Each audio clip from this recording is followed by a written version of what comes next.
awal tadi yang disampaikan Bu Menteri dan saya mau menyampaikan beberapa hal. Untuk yang pertama, dari data dari Ibu, penghargaan, penyerapan anggaran dan lain sebagainya, emang pariwisata ini sering lah kita klaim sebagai penyumbang devisa yang besar, penyerapan tenaga yang besar dan lain sebagainya. Cuman kebijakan-kebijakan yang Ibu ambil tahun kemarin itu kan masih banyak celah dan bolongnya, Bu. Dan saya harapkan di 2026 nanti kebijakan yang Ibu ambil ini semestinya merupakan kebijakan sebagai mesin ekonomi, Bu. Ya, sebagai mesin ekonomi. Jadi penyerapan anggaran yang akan datang ini ya, ini harus benar-benar sampai ke pelaku wisata ke bawah, Bu. Ya, sampai ke pelaku wisata yang bawah. Jangan sampai malah habis anggaran yang digunakan ke dalam Kementerian Ibu sendiri atau bahkan yang paling tinggi levelnya misalkan ada seminar sono, seminar sini, ke sana ke sini, ke sana ke sini itu kan jadi nggak ada itu seperti digunakan sebagai bentuk mesin ekonomi. Kemudian yang kedua, jangan pula Kementerian Ibu itu nantinya malah justru mohon maaf nih ya, kayak sebagai EO aja itu loh. Jadi semacam event organizer nasional gitu, luar biasa gemanya. Cuman nggak sampai lagi ke pelaku-pelaku wisata yang ada di bawahnya. Ibu tahu nggak data Pemda yang punya objek wisata yang pada bangkrut? Duit negara loh itu. Ibu tahu nggak desa wisata yang dibuat oleh dana desa yang habis? Duit negara loh itu. Ibu tahu nggak Umbul Ponggok? Tahu kan semestinya. Satu objek wisata bisa ngasih dividen seluruh taka yang ada di desa itu. Pernah nggak Ibu buat seminar dia suruh ngomong untuk memimpin seminar? Ini contoh Bu ya. Kemudian yang selanjutnya Bu, tadi Ibu udah nyampaikan tiket mahal bagaimana jalan infrastruktur ya, jalan infrastruktur yang luar biasa. Saya sampaikan Bu, kalau saya boleh menilai 100, nilai secara ujian benar semua kan 100. Saya menilai Ibu masih 50.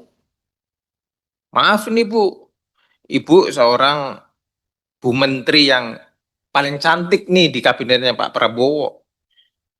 Ini kalau kepiawaian Ibu nggak bisa diragukan lagi.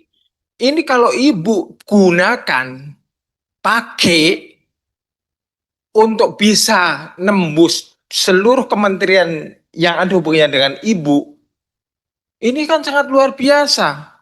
Faktanya tiket sekarang mahal banget lah dan tidak bisa digunakan untuk menunjang ke pariwisata. Itu fakta, Bu. Yang kemudian yang kedua, ngomong masalah infrastruktur. Oke, sudah banyak.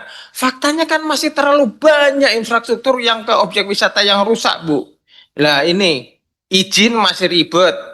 Fasilitas penunjang ini malah ancur-ancuran, Bu, terutama Udah WC dan lima lain menit nih, sebagainya. 5 menit. Oke, Hmm. Ketua, sebentar Ketua. Ini yang penting lagi ini, Bu, masalah keamanan, ya. Ini masalah keamanan harusnya Ibu juga bisa dong kolaborasi dengan polisi. Tadi Ibu yang disampaikan data yang tadi disampaikan tentang kecelakaan-kecelakaan tadi, satu pun Ibu tidak menyinggung tentang polisi wisata. Masih ada nggak sih itu? Sudah nggak ada. Udah disebutkan. Kalau sudah disebutkan, itu dimanfaatkan maksimal. Di Bromo itu jeep nyemplung sudah berapa, Bu? Ini yang luar biasa lagi. Saya baru ngikuti event internasional di Toba, Bu. Aduh, parah lah. Waktu saya ikut UTMB di Toba, kacau. Ini fakta. Kemudian ada lagi nih yang apes lagi di yang kecelakaan pelatih bola favorit saya malah mati di tempat kita. Pelatih bola Valencia. Ini kan cobalah Bu dimanfaatkan secara maksimal lagi untuk mengecekkan semua fasilitas. Kalau polisi wisata itu diajukan, saya yakin efeknya akan lebih bagus Bu. di Bromo itu yang jeep-jeep yang nyungsep ke bawah itu kan mungkin remnya, mungkin drivernya dan lain sebagainya, Bu. Oke. Ada lagi poin lain? Terakhir, Pak. Ah, soalnya udah Jadi banyak. data yang Ibu sampaikan tadi, saya mohon banget. Jangan sampai cuman angka target yang dicapai di laporan doang. Benar-benar nih, Bu. Karena saya di Komisi 7 ya mau nggak mau saya harus mengerti banyak ke lapangan, fakta di lapangan, dan saya temukan sangat luar biasa lah.